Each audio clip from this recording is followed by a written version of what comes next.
Illicium, bien qu'étant un arbuste très peu répandu, est pratiquement introuvable. Je vous en parle parce que c'est tout de même un arbuste persistant et tout compte fait, il s'avère relativement robuste et coriace. Alors actuellement, il est un peu compliqué de vous le montrer car il s'est trouvé un petit peu enfermé dans un abri qui n'est pas bétonné. Alors nous sommes à l'intérieur sous une espèce de serre.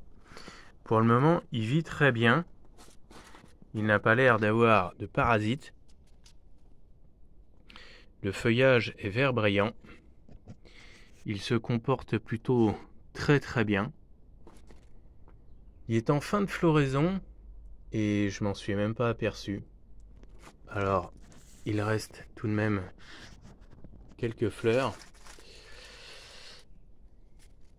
La floraison est relativement originale et d'une couleur très rare, surtout sur un persistant, puisque la fleur est rouge vif.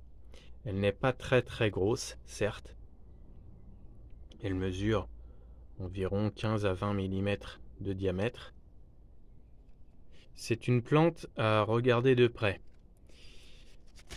Je dirais que c'est son petit défaut, car c'est vrai que la floraison est relativement discrète. Il y a beaucoup de fleurs de tombée. On voit des fleurs ici qui ont dégringolé.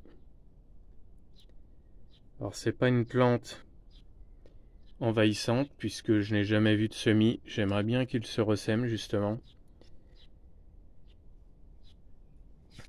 C'est un persistant relativement coriace, bien que depuis que je l'ai, on n'ait pas eu de très gros hivers. Je pense que le plus compliqué sera d'en trouver un, puisque c'est une plante qui est vraiment très peu répandue. Autrement, c'est pas une plante qui a des spécificités rares. Les pousses sont relativement fines, on le taille facilement. En hauteur, je ne l'ai pas encore taillé. Il mesure environ 2 mètres, un peu plus de 2 mètres, peut-être 2,20 m, 2,30 m. Ça ne pousse pas très vite, comme beaucoup de persistants. Bon, c'est très différent tout de même des Eleagnus. Le feuillage est très brillant, un peu comme du laurier. Les feuilles sont beaucoup plus petites, ça rappelle un petit peu, voire même beaucoup le laurier du Portugal. Quand il est en fleurs, on le remarque vraiment et on le différencie très facilement d'un laurier du Portugal.